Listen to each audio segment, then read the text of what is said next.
Iya, saudara, hari ini kita akan sama-sama belajar tentang karakter yang diubahkan. Mengapa penting kita ini diubahkan karakter kita? Karena firman Tuhan berkata, ya, setiap manusia itu sudah dikandung di dalam dosa. Dan sejak dalam kandungan kita ini sudah mewarisi tabiat atau sifat dosa itu. Karena itu semua manusia yang terlahir dalam dunia itu sudah membawa dosa dan dia harus berubah. Nah, kenapa kita harus berubah dalam karakter kita? Karena memang semua manusia itu harus berubah.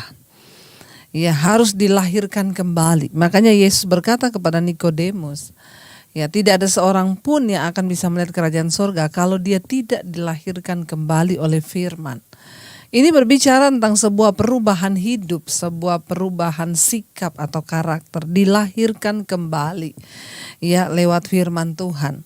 Iya, saudara, karakter adalah sesuatu yang sangat menentukan kehidupan seorang Kristen di dunia ini. Bahkan saya percaya semua manusia yang ada di dunia sangat menentukan adalah karakter. Seseorang bisa mendapatkan jabatan, tetapi hanya sedikit yang bisa memperoleh kepercayaan untuk bertahan kalau dia memiliki karakter yang kuat. Iya, ada banyak orang berkata karunia, talenta bisa membawa engkau cepat naik ke atas puncak kesuksesan. Tetapi hanya karakterlah yang bisa membuat engkau bertahan di atas puncak kesuksesan itu. Nah, kenapa penting karakter bagi kita, saudara, ya, untuk diubahkan karakter kita? Ya, karena memang dari awal manusia tercipta ke dunia ini, Alkitab berkata kita sudah dikandung di dalam dosa. Dan karena itu semua manusia yang terlahir ke dunia membawa tabiat dosa, ya, karakter yang rusak. Nah, kita perlu, ya, diubahkan, memiliki karakter yang baru supaya kita juga bisa memperoleh hidup yang baru. Makanya Yesus berkata kepada Nikodemus, tidak ada seorang pun akan melihat kerajaan sorga kalau dia tidak dilahirkan kembali oleh firman. Artinya apa? Kelahiran kembali itu berbicara tentang sebuah perubahan hidup. Ya, mengapa kita harus dilahirkan kembali? Karena dari awalnya kita sudah dikandung di dalam dosa. Karena itu kita perlu dilahirkan kembali dari apa? Firman Tuhan berkata dari benih ilahi. Ya. Dan itu artinya perubahan hidup, perubahan karakter. Perubahan karakter seorang manusia itu bisa terjadi hanya ketika dia itu mengalami perjumpaan pribadi dengan Tuhan dan hidupnya diubahkan oleh kebenaran firman. Saudara, karakter itu akan sangat mempengaruhi dan sangat menunjang kehidupan semua manusia di dalam segala aspek. Ya, di dalam berumah tangga kita membutuhkan karakter yang kuat dari suami istri untuk bisa mempertahankannya. Di dalam dunia pelayanan di satu gereja kita membutuhkan orang-orang yang kuat di dalam hal karakter. Kenapa? Karakter, ya, itu yang akan menentukan seseorang itu sukses atau tidak, atau dia bisa bertahan atau tidak.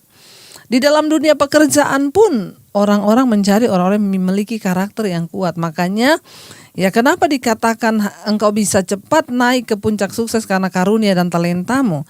Tetapi hanya karakterlah yang membuat kita bertahan di atas puncak kesuksesan itu. Karena memang hari-hari ini orang tidak lagi mencari orang yang punya karunia hebat, tetapi orang yang memiliki karakter yang kuat. Saudara, karakter itu akan sangat menentukan kita untuk beradaptasi dengan banyak orang. Kenapa? Manusia itu diciptakan sebagai makhluk sosial.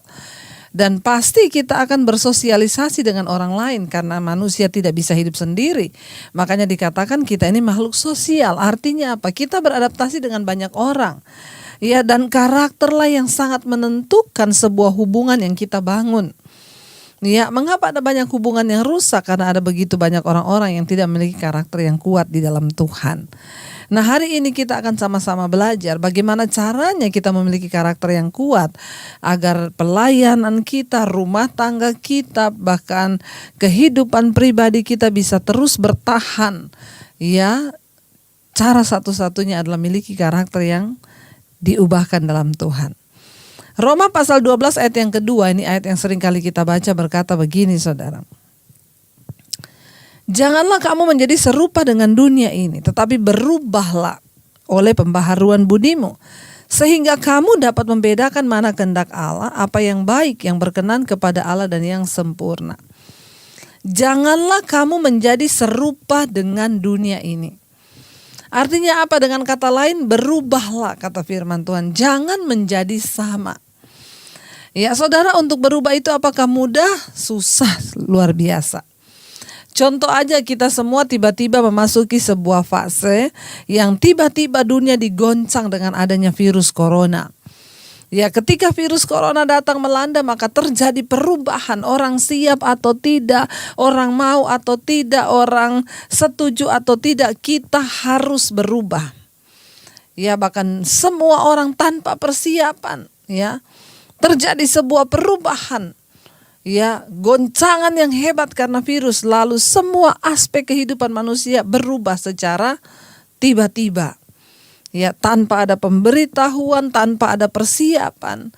Ya, kita jujur saja saudara, dengan semua keadaan yang terjadi ini akhirnya kita harus beradaptasi. Ya, mencari cara bagaimana tetap bisa bertahan hidup di tengah goncangan yang seperti ini, keadaan yang seperti ini. Kita mau atau tidak, kita dipaksa untuk berubah loh. Ya, salah satu contoh ya, dikatakan keadaan sekarang keadaan new normal. Ya, normal yang baru, ya, normal tetapi baru, ya. Artinya apa? Pengen kembali ke normal tetapi normal yang baru, bukan normal yang kayak dulu lagi, ya. Tiba-tiba semua gaya hidup manusia pun berubah. Contoh, ya, kita dulu kalau pergi ke mall atau tempat-tempat yang ramai, kalau kita pakai masker, maka kita akan diliatin orang dan dianggap aneh. Ya, kita ke mall aja pakai masker, sama satpam di depan pintu disuruh copot dulu. Ya, Bu, tolong maskernya dicopot biar kita ngomong lagi flu, Pak, copot. Ya, nggak boleh pakai masker ke dalam mall karena ada CCTV yang memantau wajah kita. Dulu kita datang di tempat kerumunan pakai masker, kita diliatin orang, aduh kayaknya nih orang sakit nih, jauh-jauh deh sama dia. Itu yang normalnya dulu, ya. Tetapi ketika terjadi virus corona, tiba-tiba ada yang namanya new normal. Ya, berubah semuanya. Sekarang jangan berani ke mall tanpa pakai masker, maka saudara akan dilihat sebagai orang aneh. Jangan masuk ke satu perkumpulan kalau saudara nggak pakai masker, semua orang akan lari menjauhi saudara. Kenapa? Ada sesuatu yang baru yang terjadi. Makanya sampai orang itu dirahasia. Bayangkan ada rahasia yang tidak pakai masker. Betapa susahnya nyuruh orang pakai masker. Iya, kenapa? Berubah dari yang dulu itu ke sesuatu yang baru itu nggak gampang. Ya, suruh pakai masker aja susahnya minta ampun. Tetapi kita kan harus beradaptasi. Ya, di sini kita membutuhkan seni untuk membangun hubungan dengan orang lain. Kita mau atau tidak untuk bisa diterima di satu lingkungan itu, ya kita harus beradaptasi dengan keadaan sekarang.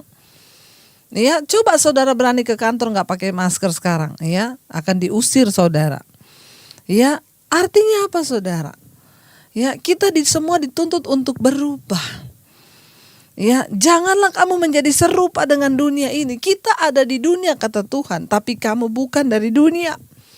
Ya, kamu harus berubah. Itu yang dikatakan Yesus kepada Nikodemus. Kamu tidak mungkin bisa melihat kerajaan Allah kalau kamu tidak dilahirkan kembali. Kamu harus dilahirkan kembali, mengalami perubahan supaya bisa masuk surga. Nah, kenapa kita harus berubah saudara? Karena syarat masuk surga itu gak gampang. Banyak orang berkata masuk surga itu kan ya kita sudah dapatlah dari Tuhan waktu kita percaya Yesus, oke. Tapi karena banyak alasan itu, orang pun tidak berubah dalam hidupnya, karakternya gak berubah. Ya, saudara, ya. Ketika pertama kali saya mengenal Kristus, saya ini dulu karakternya hancur. Ya. Orang yang menang sendiri, ya pemarah, pemalas, ya. Dan banyak hal lainnya lagi yang karakter saya itu rusak, saudara. Tapi ketika saya mengenal Kristus, ya saya membaca ayat ini dikatakan berubahlah oleh pembaharuan budimu. Janganlah kamu menjadi serupa dengan dunia ini, tetapi berubahlah oleh pembaharuan budimu. Manusia itu diciptakan sebagai makhluk sosial yang akan berhadapan dengan banyak orang. Dan sering kali hubungan kita dengan sesama itu rusak. Kenapa? Karena kita sebenarnya bermasalah bukan dengan orang lain, tetapi kita bermasalah dengan diri kita sendiri. Hari-hari ini banyak sekali orang di gereja, di mana saja, ya bahkan tidak dipungkiri orang-orang dalam pelayanan masih bermasalah dengan dirinya sendiri. Kenapa? Belum berubah. Ketika kita masih bermasalah dengan diri kita sendiri, lalu kita mencoba membangun hubungan dengan orang lain sebagai makhluk sosial, ya maka saya yakin saudara, ya hubungan-hubungan itu pasti akan rusak, akan hancur. Kenapa? Karena sesungguhnya kita masih bermasalah dengan diri kita sendiri. Ya, cara satu-satunya saudara, ya kita harus membangun nomor satu hubungan pribadi kita dengan Tuhan, dan itulah kunci untuk kita mengalami perubahan hidup yang pertama. Ya, berubahlah oleh pembaharuan budimu. Itu kata firman Tuhan. Supaya kamu bisa membedakan. Ternyata untuk apa karakter kita diubahkan? Ya, supaya kita bisa membedakan mana kehendak Allah, apa yang baik, yang berkenan pada Allah, dan yang sempurna.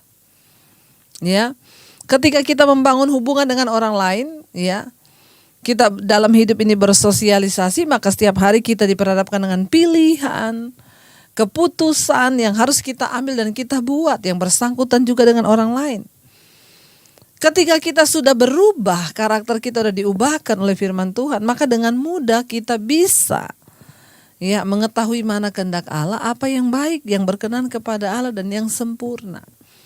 Dan itu akan sangat menolong kita untuk membangun hubungan dengan orang lain, yaitu kalau karakter kita sudah diubahkan.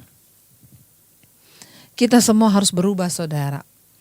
Ya, saudara harus berubah, saya pun harus berubah. Bahkan sampai detik ini saya masih terus merubah apa yang perlu saya rubah. Ya, dulu ketika saya belum terima Yesus saudara, karakter saya hancur, hidup saya hancur.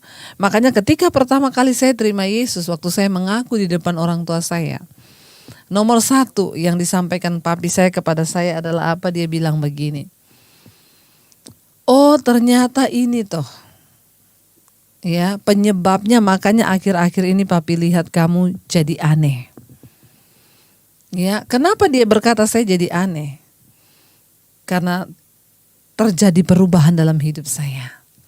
Ya, anehnya apa? Dulu sering pulang malam, dulu malas di rumah. Waktu terima Yesus enggak suka pergi malam lagi.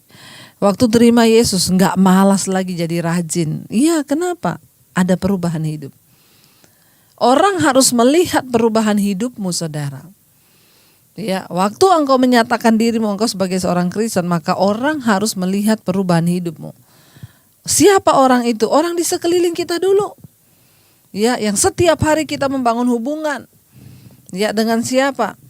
Ya, di dalam keluarga, suami istri. Makanya istri atau suami sering-seringlah bertanya kepada pasanganmu, saya ini sudah berubah apa belum?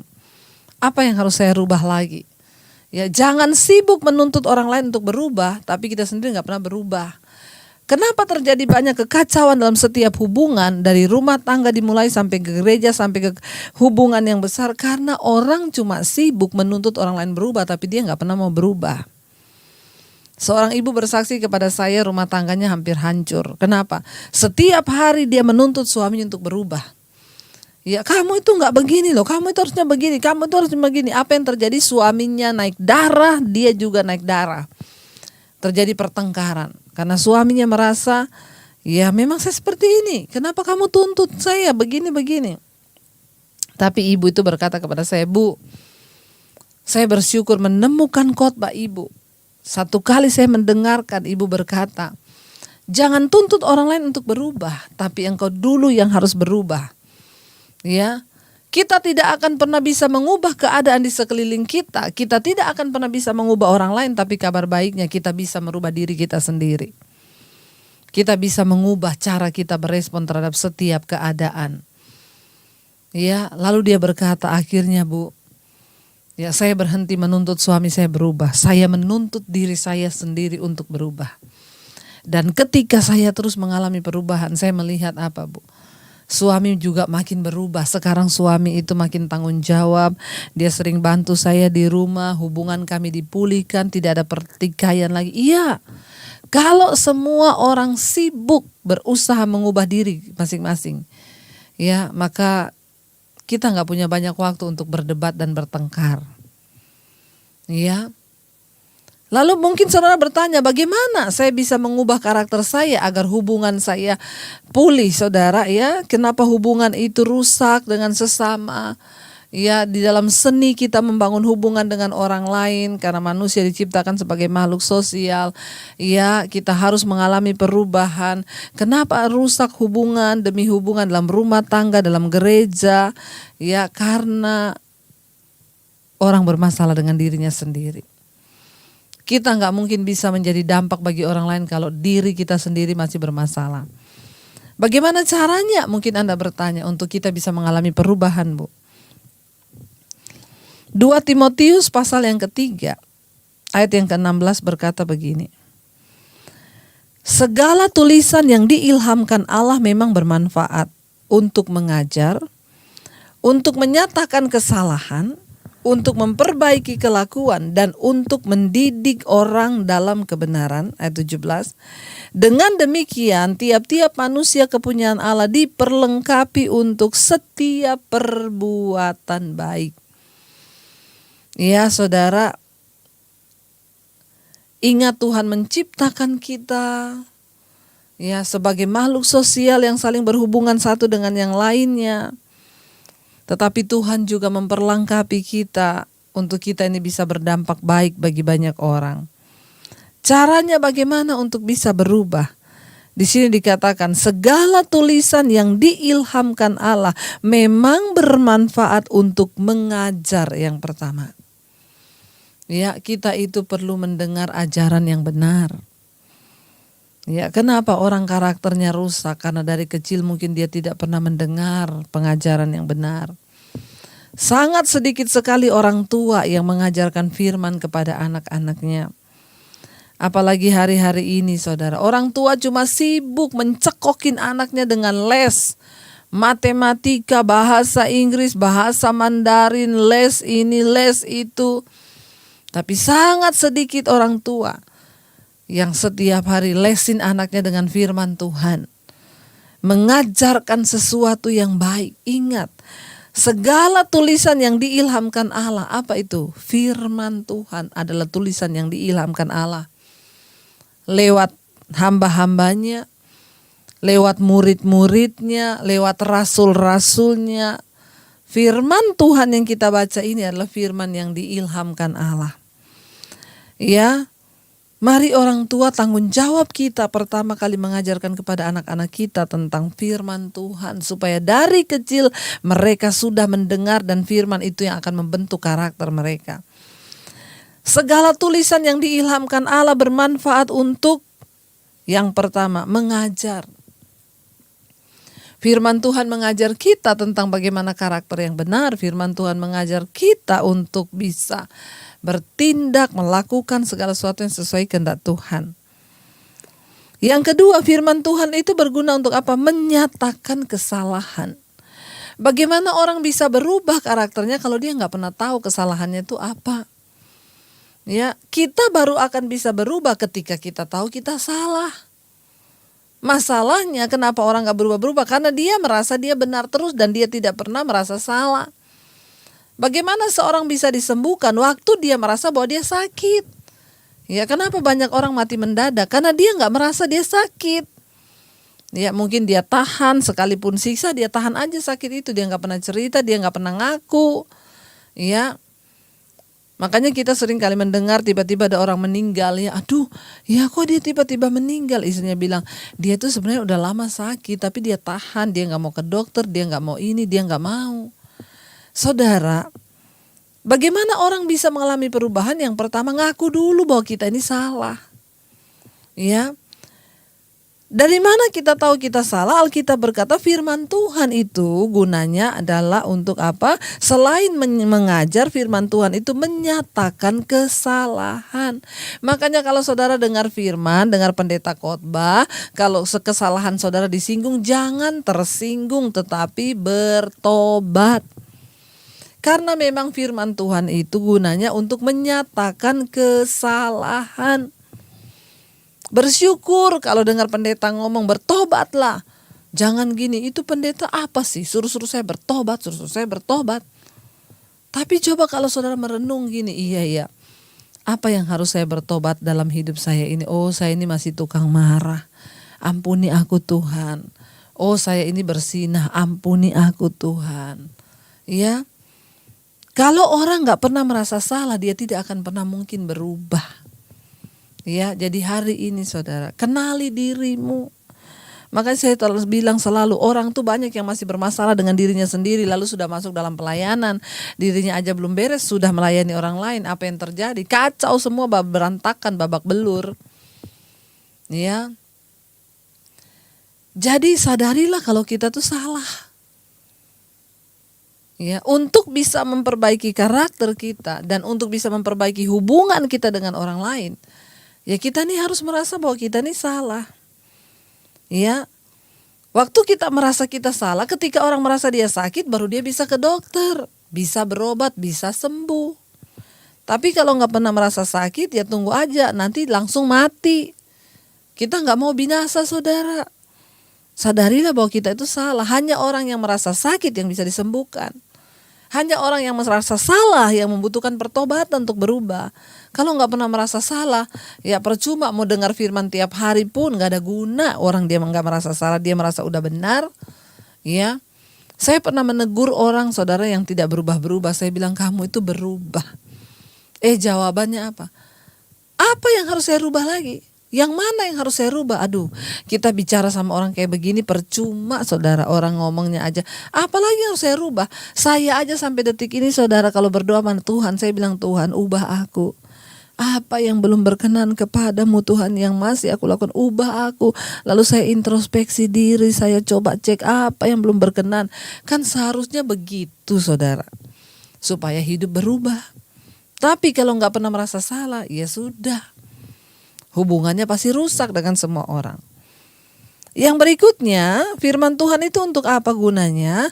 Untuk memperbaiki kelakuan. Setelah kita diajar, kita menemukan kesalahan kita, lalu kita mau memperbaiki. Itu tujuan mendengar khotbah, itu tujuan membaca Alkitab. Ya, kita diajar tentang begini, jangan tersinggung, jangan iri hati, jangan khawatir.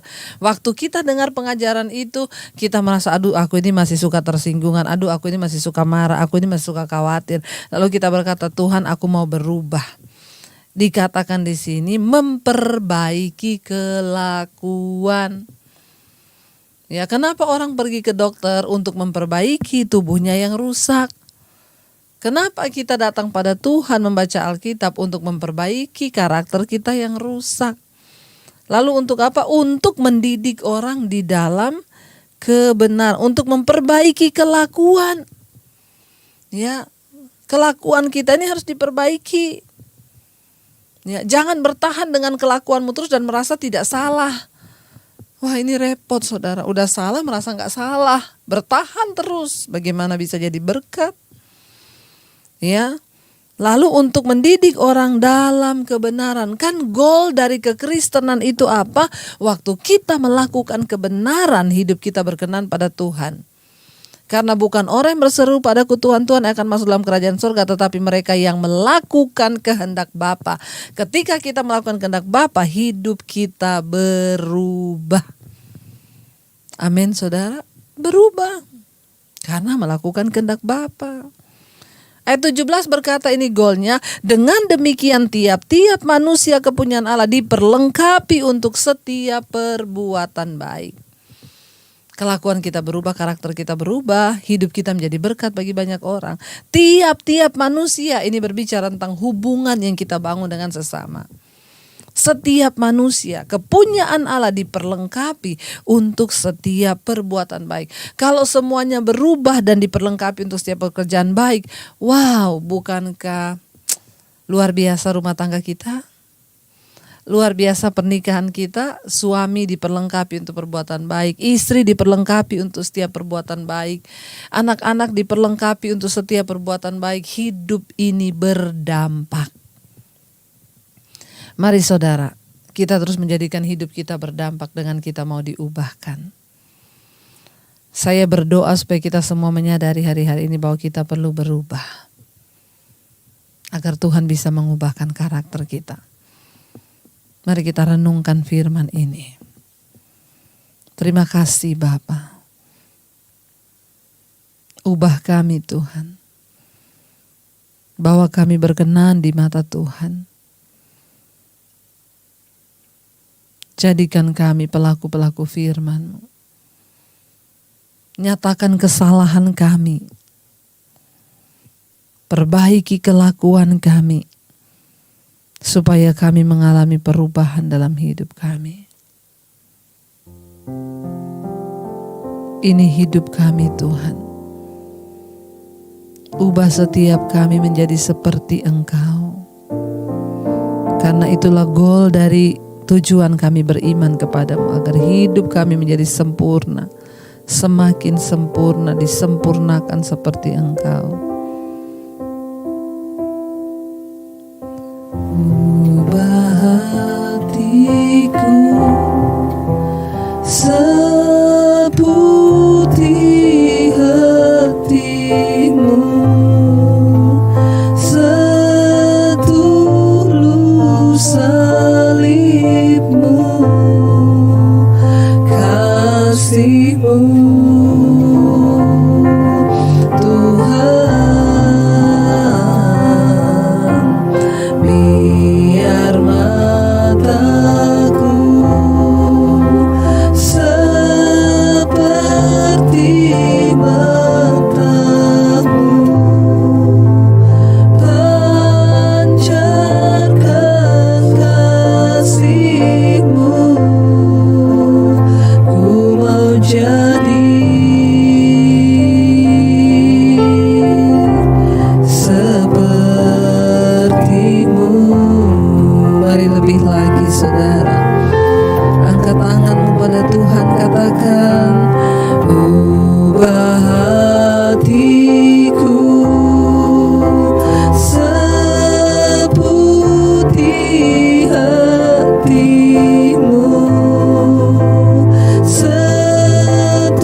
selidiki setiap kami, nyatakan kesalahan kami lewat firman-Mu, agar kami mau diubahkan menjadi sempurna seperti Engkau. Kalau di antara kami yang masih terikat dengan banyak dosa Tuhan, ubahkan kami. Amarah, kebencian, kepahitan, kenajisan, semua hal yang tidak berkenan di hidup kami, ubahkan Tuhan. Bahkan karakter kami mau diubahkan Tuhan, supaya hubungan kami dengan sesama juga menjadi baik Tuhan. Berkati setiap mereka yang mendengarkan firman ini. Jadikan hidup mereka semakin diubahkan Tuhan. Terima kasih Bapa, segala pujian, hormat, kemuliaan hanya bagi Engkau. Kami serahkan hidup kami untuk diubahkan oleh Tuhan dalam nama Yesus. Haleluya. Amin. Amin.